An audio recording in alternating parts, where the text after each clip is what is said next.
ओम साई राम। हम आपको साई सचित्र के 11वें अध्याय को बताएंगे, मतलब 11 अध्याय सुनाएंगे। तो आपका हमारे चैनल श्रीमद होम रेमेडीज में स्वागत है। साई सचित्र के 11वें अध्याय में हम आपको सगुण ब्रह्म श्री साई बाबा, डॉक्टर पंडित द्वारा पूजन, हाजी सिद्दीकी का फालके और तत्वों पर नियंत्रण के बारे में बताएंगे। इस अध्याय में हम श्री साई बाबा के सगुण ब्रह्म स्वरूप, उनका पूजन तथा तत्व नियंत्रण का वर्णन करेंगे। सगुण ब्रह्म श्री साई बाबा। ब्रह्मा के दो स्वरूप हैं। ब्रह्म के दो स्वरूप हैं, निर्गुण और सगुण। निर्गुण निराकार है और सगुण साकार है। यद्यपि वे एक ही ब्रह्म के दो रूप हैं, फिर भी किसी को निर्गुण और किसी को सगुण उपासना में दिलचस्पी होती है। जैसा कि गीता के 12वें अध्याय में कहा गया है कि सगुण उपासना सरल और श्रेष्ठ है। मनुष्य स्वयं आकार, मतलब शरीर, इंद्रिय इत्यादि में, तो मनुष्य स्वयं आकार में है, इसलिए ईश्वर की साकार उपासना स्वभावतः ही सरल है। जब तक कुछ काल सगुण ब्रह्म की उपासना न की जाए, तब तक प्रेम और भक्ति में वृद्धि ही नहीं होती। सगुण उपासना में जैसे जैसे हमारी प्रगति होती जाती है, इस निर्गुण ब्रह्म की ओर अग्रसर होते जाते हैं हम। इसलिए सगुण उपासना से ही श्री गणेश करना सबसे अति उत्तम है।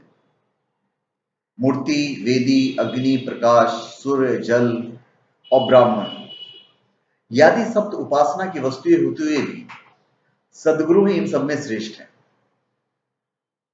श्री साई का स्वरूप आंखों के सम्मुख लाओ, जो वैराग्य की प्रत्यक्ष मूर्ति और अनन्य शरणागत भक्तों की आश्रयदाता है।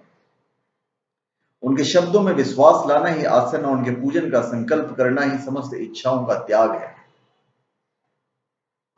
कोई किसी साई बाबा की गणना भगवत भक्त अथवा एक महा भागवत में करते थे या करते हैं, परंतु हम लोगों के लिए तो वे ईश्वरावतार है। वे अत्यंत क्षमाशील, शांत, सरल और संतुष्ट थे, जिसकी कोई उपमा ही नहीं दी जा सकती। यद्यपि वे शरीरधारी थे, पर यथार्थ में निर्गुण, निराकार, अनंत और नित्य मुक्त थे।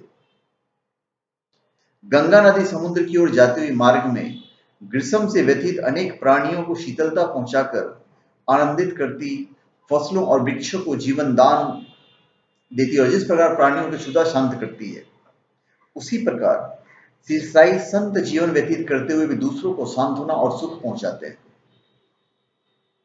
भगवान श्री कृष्ण ने कहा है कि संत ही मेरी आत्मा है, वे मेरी जीवित प्रतिमा और मेरे ही विशुद्ध रूप हैं। मैं स्वयं वही हूं। ये अवर्णनीय शक्तियां या ईश्वर की शक्ति, जो कि सत्य, चित्त और आनंद है, शिरडी में साई रूप में अवतीर्ण हुई थी। श्रुति में ब्रह्म को आनंद कहा गया है। अभी तक यह विषय केवल पुस्तकों में पढ़ते और सुनते थे, परंतु भक्तगण ने शिरडी में इस प्रकार के प्रत्यक्ष आनंद पा लिया है। बाबा सबके आश्रयदाता थे। उन्हें किसी की सहायता की आवश्यकता नहीं थी। उनके बैठने के लिए भक्तगण एक मुलायम आसन और एक बड़ा तकिया लगा देते थे। बाबा भक्तों के भावों का आदर करते और उनकी इच्छा अनुसार पूजन आदि करने में देने में भी किसी प्रकार की आपत्ति नहीं करते थे। कोई इत्र और चंदन लगाते, कोई सुपारी, पान और अन्य वस्तुएं भेंट करते और कोई नैवेद्य ही अर्पित करते थे। यद्यपि ऐसा जान पड़ता था कि उनका निवास स्थान शिरडी में है, परंतु वे तो सर्वव्यापक थे। उनके भक्तों ने नित्य प्रति अनुभव किया है। ऐसे सर्वव्यापक गुरुदेव के चरणों में मेरा बार बार नमस्कार। एक बार श्री तात्या नूरकल के मित्र डॉक्टर पंडित बाबा के दर्शनार्थ शिरडी पधारे। बाबा को प्रणाम कर मस्जिद में कुछ देर तक बैठे। बाबा ने उन्हें श्री दादा भट्ट केलकर के पास भेजा, जहां पर उनका अच्छा स्वागत हुआ। फिर दादा भट्ट और डॉक्टर पंडित एक साथ पूजन के लिए मस्जिद पहुंचे। दादा भट्ट ने बाबा का पूजन किया। बाबा का पूजन तो प्राय सभी किया करते थे, परंतु अभी तक उनके शुभ मस्तक पर चंदन लगाने का किसी ने भी साहस नहीं किया था। केवल एक महारसा पति उनके गले में चंदन लगाया करते थे। डॉक्टर पंडित ने पूजन की थाली में से चंदन लेकर बाबा के मस्तक पर त्रिपुंड दकार लगाया। त्रिपुंड जो होता है ना, उस तरह लगाया। लोगों ने महान आश्चर्य से देखा कि बाबा ने एक भी शब्द नहीं कहा। संध्या समय दादा भट्ट ने बाबा से पूछा कि क्या कारण है कि आप दूसरों को तो मस्तक पर चंदन नहीं लगाने देते हो, परंतु डॉक्टर पंडित को आपने कुछ भी नहीं कहा। बाबा कहने लगे कि डॉक्टर पंडित ने मुझे अपने गुरु श्री रघुनाथ महाराज गोपेश्वरकर, जो कि काका पुराणे के नाम से प्रसिद्ध है, उसके समान समझा और अपने गुरु को वे जिस प्रकार चंदन लगाते हैं उसी भावना से उन्हें मुझे चंदन लगाया। तब मैं उसे कैसे रोक सकता था। पूछने पर डॉक्टर पंडित ने दादा भट्ट से कहा कि मैंने बाबा को अपने गुरु काका पुराणे के समान जानकर ही उन्हें त्रिपुंडाकार चंदन लगाया, जिस प्रकार मैं अपने गुरु को सदैव लगाया करता था। यद्यपि बाबा भक्तों को उनके इच्छानुसार ही पूजन करने देते थे, परंतु कभी कभी तो उनका व्यवहार विचित्र ही हो जाया करता था। जब कभी वे पूजन की थाली फेंक कर रुद्रावतार धारण कर लेते, तब उनके समीप जाने का साहस किसी में नहीं हो सकता था। कभी वे भक्तों को झिड़कते और कभी मोह से भी नरम होकर शांति तथा क्षमा की मूर्ति से प्रतीत होते थे। कभी कभी वे क्रोधावस्था में कंपायमान हो जाते और उनके लाल नेत्रों द्वारा चारों ओर घूमने लगते थे, तथापि उनके अंतःकरण में प्रेम और मात्र स्नेह का स्रोत बहा ही करता था।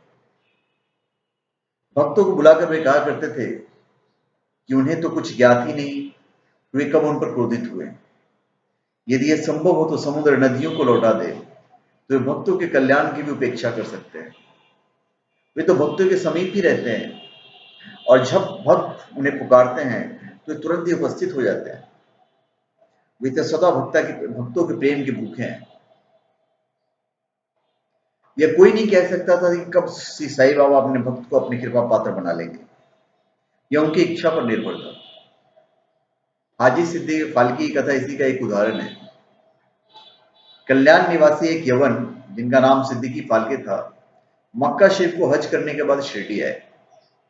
वे चावड़ी में उत्तर की ओर रहने लगे। वे मस्जिद के सामने खुले आंगन में बैठा करते थे। बाबा ने उन्हें 9 माह तक मस्जिद में प्रविष्ट होने की आज्ञा नहीं दी और न ही मस्जिद की सीढ़ियां चढ़ने दी। फाल्के बहुत निराश हुए और कुछ निर्णय नहीं कर सके कि कौन सा उपाय काम में लाए। लोगों ने उन्हें सलाह दी कि आशा न त्यागो। श्यामा सिंह साईं बाबा के अंतरंग भक्त थे और भक्त हैं। तुम उनके ही द्वारा बाबा के पास पहुंचने का प्रयत्न करो। जिस प्रकार भगवान शंकर के पास पहुंचने के लिए नंदी के पास जाना आवश्यक होता है, उसी प्रकार बाबा के पास पहुंचने के लिए श्यामा के द्वारा पहुंचना ज्यादा अच्छा रहेगा। फाल्के को यह विचार उचित प्रतीत हुआ और उन्हें श्यामा से सहायता की प्रार्थना की। श्यामा ने भी आश्वासन दे दिया और अवसर पाकर वे बाबा से इस प्रकार बोले कि बाबा, आप उस बूढ़े हाजी को मस्जिद में किस कारण नहीं आने देते? अनेक भक्त स्वेच्छा पूर्वक आपके दर्शन को आ जाया करते हैं, कम से कम एक बार तो उसे आशीष दे दो। बाबा बोले, श्यामा तुम अभी नादान हो। यदि फकीर नहीं आने देता है तो मैं क्या करूं? फकीर मतलब अल्लाह।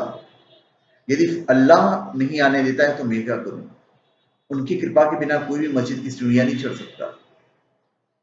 अच्छा, तुम उससे पूछाओ कि क्या वो 12वीं कुएं की निचली पगडंडी पर आने को सहमत है? श्यामा सकारात्मक उत्तर लेकर पहुंचे। फिर बाबा ने पुनः श्यामा से कहा कि उससे फिर पूछो कि क्या वो मुझे 4 किश्तों में 40,000 रुपए देने को तैयार है।